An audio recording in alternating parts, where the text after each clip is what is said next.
കാണിക്കുന്നത് തണൽ ഇഷ്ടപ്പെടുന്ന ഇലച്ചെടികളാണ് കേട്ടോ.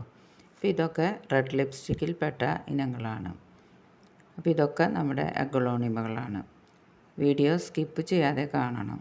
ചാനൽ സബ്സ്ക്രൈബ് ചെയ്യാതെ കാണുന്നുണ്ടെങ്കിൽ ഒന്ന് സബ്സ്ക്രൈബ് ചെയ്ത് സപ്പോർട്ട് ചെയ്യാൻ മറക്കല്ലേ കേട്ടോ.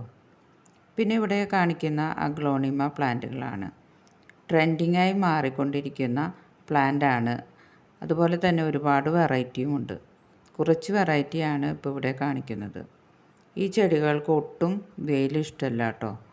കുറഞ്ഞ വെളിച്ചത്തിൽ ഉണ്ടാവുന്ന ചെടിയാണ്. ഇൻഡോറിൽ സെറ്റ് ചെയ്യാൻ പറ്റുന്ന ചെടിയാണ്. കുറച്ച് വെളിച്ചം കിട്ടുന്ന സ്ഥലത്ത് വെക്കണമെന്നേ ഉള്ളൂ. കുറച്ച് വെളിച്ചം കിട്ടിയാൽ മാത്രമേ കളറൊക്കെ നന്നായിട്ട് കാണാൻ പറ്റുകയുള്ളൂ. പിന്നെ നമ്മൾ വെയിലത്തൊക്കെ വെച്ചാൽ ഇലകളെല്ലാം കരിഞ്ഞു പോകും. അതുകൊണ്ട് ഷെയ്ഡിൽ തന്നെ വെക്കണം. പിന്നെ നമ്മൾ കുറച്ച് വെളിച്ചം കിട്ടുന്ന രീതിയിലും വെക്കണം. അതുപോലെ നന്നായി വളരുന്ന ഒരു പ്ലാന്റാണ് കേട്ടോ ഈ അഗ്ലോണിമ പ്ലാന്റ്. ഒരുപാട് വളമൊന്നും വേണ്ട. മാസത്തിൽ 1-2 പ്രാവശ്യം വളമൊക്കെ ചെയ്ത് കൊടുത്താൽ മതിയാകും. അപ്പോൾ നല്ല ഇലകളൊക്കെ തിങ്ങി നിറഞ്ഞ് വളർന്നു വരും.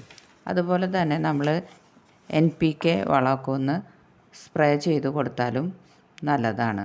അത് ഇലകളിലൊക്കെ ഒന്ന് സ്പ്രേ ചെയ്യുമ്പോൾ നന്നായിട്ട് വരും. പിന്നെയുള്ളതാണ് കലാത്തിയ. കലാത്തിയ പ്ലാന്റും ഇതുപോലെ തന്നെ ഷെയ്ഡ് ഇഷ്ടപ്പെടുന്ന ചെടിയാണ്. അതിനും വെയിലൊന്നും അധികം വേണ്ട.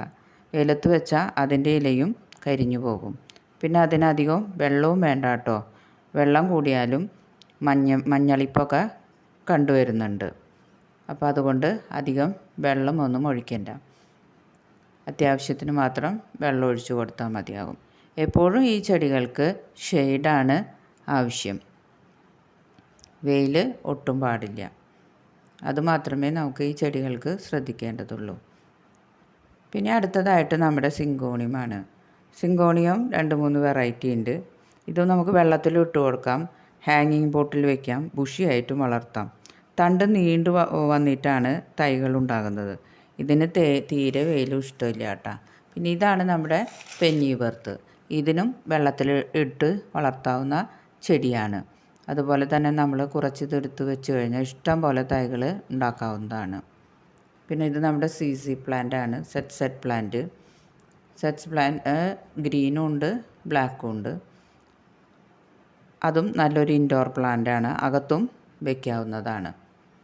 പിന്നെ ഇതൊക്കെ നമുക്ക് ബോർഡറായിട്ട് വെച്ച് കൊടുക്കാവുന്ന ചെടിയാണ്. ഇത് അധികം വെയിലായാൽ തുമ്പ് കരിച്ചിലാണ് വരിക. പിന്നെ നമുക്ക് ഉള്ള ചെടിയാണ് ഫേൺ. ഫേൺ 3-4 തരം വെറൈറ്റി ഉണ്ട്. ഇതിപ്പോൾ ഫിഷ് ബോണാണ്. അതുപോലെ വെൽവെറ്റ് ഉണ്ട്. ഇതൊക്കെ തണലത്ത് തന്നെ വെക്കണം. ഇതിനൊന്നും ഒട്ടും വെയിൽ പാടില്ല. അതുപോലെ തന്നെയാണ് ഫോക്സ് ടെയിൽ. ഇത് നല്ലൊരു ഭംഗിയുള്ള ചെടിയാണ്. പിന്നെ ടർട്ടിൽ വൈൻ.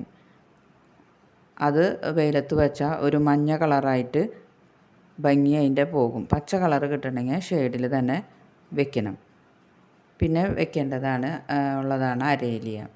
ഇതിന് കുറച്ച് വെയിലുണ്ടെങ്കിലും കുഴപ്പമില്ല. പക്ഷേ തണലിൽ വെച്ച് വളർത്താവുന്നതാണ്. പിന്നെയാണ് നമ്മുടെ മണി പ്ലാന്റുകൾ. മണി പ്ലാന്റ് നമുക്ക് വെള്ളത്തിലും ഇടാം. അതുപോലെ തന്നെ ഷെയ്ഡിൽ വെച്ച് വളർത്തി കഴിഞ്ഞാൽ അതിൻ്റെ ഇലകൾക്കൊക്കെ നല്ല കളറായിരിക്കും. പിന്നെയുള്ളതാണ് ഡംകിൻ. ഇത് കുട്ടികൾക്കൊക്കെ ചൊറിച്ചിൽ വരുമെന്ന് പറയുന്നുണ്ട് ഇതിൻ്റെ ഇല കടിച്ചാൽ. അപ്പോൾ അത് ശ്രദ്ധിക്കേണ്ടി വരും. കാണാൻ നല്ല ഭംഗിയാണ്. ഇനി അടുത്ത ദിവസം വരാം.